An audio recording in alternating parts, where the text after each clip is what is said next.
अभी मैं मौजूद हूँ मालूखेत के स्टेडियम में और वहीं हमारे साथ क्षेत्रीय विधायक श्री सुरेश गड़िया जी हैं। उनसे जानेंगे कि क्या कुछ आपदा के दौरान हुआ था और क्या कुछ मुख्यमंत्री के सामने वो यहाँ का बजट रखेंगे। सर, सबसे पहले आपका सीसीएन में बहुत बहुत स्वागत, अभिनंदन।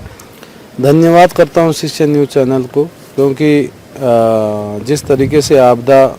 कपकोट विधानसभा के अलग अलग क्षेत्रों के अंदर आई है और जो कनलगढ़ घाटी में पौसारी बैसानी के अंदर जो आपदा आई है और इसके कारण से यहाँ का जनजीवन एक तरीके से पूरा बिखर गया है और यहाँ 5 लोग आपदा के कारण से उनकी मौत हुई है। और हम भारतीय जनता पार्टी के सभी कार्यकर्ता और सरकार प्रशासन के सभी लोग इस आपदा की घड़ी में गांव तक, घर घर तक हम सब लोग पहुँचे हैं। लोगों का दुख कम करने के लिए हमने पूरी कोशिश की है और यहाँ जिस दिन हम पहुँचे उस दिन हालात बहुत ख़राब थे, क्योंकि आपके चैनल ने भी यहाँ की आपदा को दिखाया है। नेशनल चैनलों ने भी कन्याली कोट ये कनलगढ़ घाटी की पूरी आपदा को दिखाया है। और मैं आपका इसलिए भी शुक्रगुजार करता हूँ क्योंकि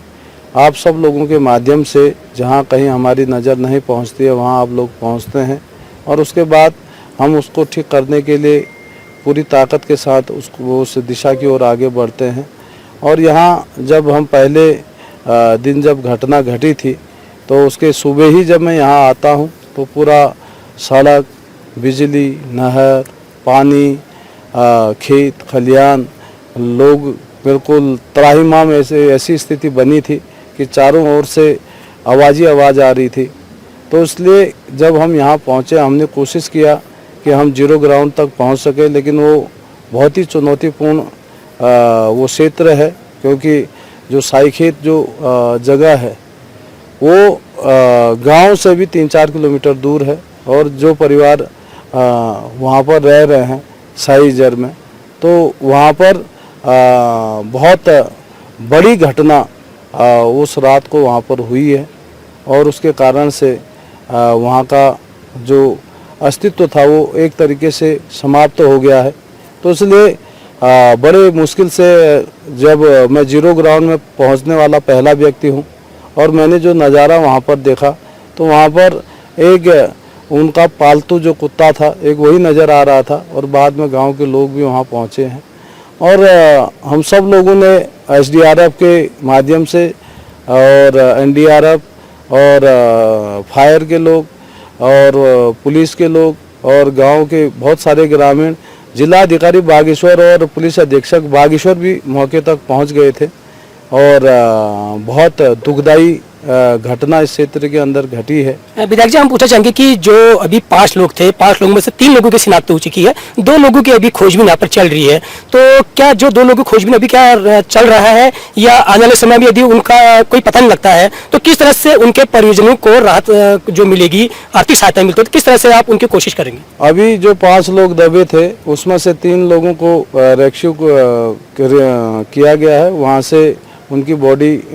मिलने के बाद दाह संस्कार करा दिया है और बाकी जो 2 लोग अभी भी मलबे के अंदर दबे हैं तो हमारी एनडीआरएफ और एसडीआरएफ और पुलिस के जवान अभी खोजबीन में लगे हैं और हमारी पूरी कोशिश होगी कि वो बॉडी रिकवर की जा सके, तो उसके लिए प्रयास जारी है। आगे जैसा जैसा समय आएगा तो उसके हिसाब से हमको आगे बढ़ना होगा और जो लोग मरे हैं उनके परिवार के लोगों को जो आर्थिक सहायता सरकार के द्वारा दी जानी है तो सारे चेक उनको दे दिए गए हैं। जिनके घर टूटे हैं और उनको भी मुआवजा दे दिया गया है और जिनके आंशिक रूप से क्षति हुई है उनको भी मुआवजा दे दिया है। अभी ज़मीनों में जो क्षति हुई है और जो परिसंपत्तियों की जो क्षति हुई है उसका एक बृहद आकलन बन रहा है और वो शासन के द्वारा हम माननीय मुख्यमंत्री जी से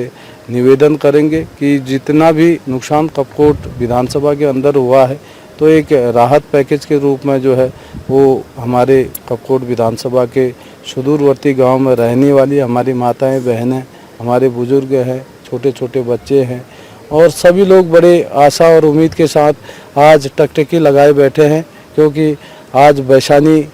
पौसारी के इस मालूखेत स्टेडियम में थोड़ी ही देर में हमारे उत्तराखंड प्रदेश के यशस्वी मुख्यमंत्री माननीय पुष्कर सिंह धामी जी पहुंचने वाले हैं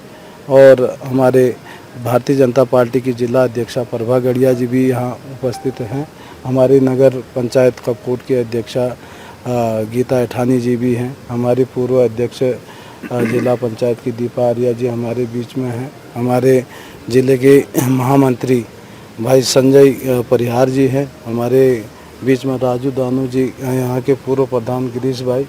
हमारे पूर्व प्रधान सुंदर सिंह गढ़िया जी। विधायक जी पूछना चाहेंगे कि यहाँ की जो लोगों की जो मुख्य मांग है विस्थापन करने की वो बात कर रहे हैं, तो ये विस्थापन होता है तो किस तौर पर उनका विस्थापन किया जाएगा? और साथ ही आपके द्वारा बताया गया है कि यहाँ पर 100 करोड़ का जो नुकसान हुआ है और अभी थोड़ी देर बाद सुबह के मुख्यमंत्री यहाँ पर पहुंचेंगे, तो किस तरह से आप यहाँ पर बजट की मांग रखेंगे और विस्थापन की जो बारे में आप वो विचार भी आप मुख्यमंत्री के सामने किस तरह से रखेंगे? ये एक मोटा मोटा आकलन लगाया गया था कि जिस तरीके से यहाँ नहरें टूटी हैं, सड़कें टूटी हैं, पेयजल लाइनें ध्वस्त हुई है, माइक्रो हाइडल की बड़ी प्रोजेक्ट जो है वो पूरा ध्वस्त हुआ है, मंदिर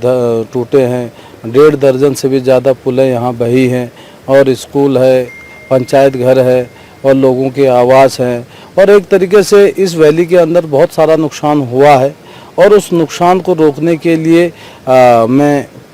पूरा जनता की आवाज़ को जो है माननीय मुख्यमंत्री जी तक पहुंचाऊंगा, क्योंकि हमारी कोशिश है कि हमारी कपकोट विधानसभा बहुत दुर्गम विधानसभा है और आपदा से ग्रसित भी ये विधानसभा है। आप देखेंगे कि हर साल यहाँ पर डिजास्टर के कारण से, आपदा के कारण से बहुत सारी पशु हानि, जन हानि होती है। हमारे जो विभागों की बड़ी हानि जो है हर बार देखने को मिलती है। तो इस बार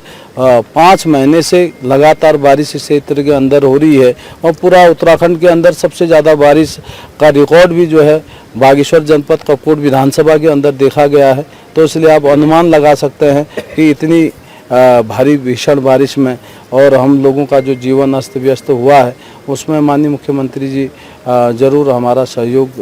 देंगे, हमको आशीर्वाद देंगे, क्योंकि उनका मार्गदर्शन, उनका सहयोग स्नेह हर हमेशा कपकोट विधानसभा को मिला है। और आज मैं बड़ी उम्मीद के साथ उनसे यही रिक्वेस्ट करूंगा, निवेदन करूंगा कि जितना भी परिसंपत्तियों का नुकसान हुआ है, आम जनता का नुकसान हुआ है और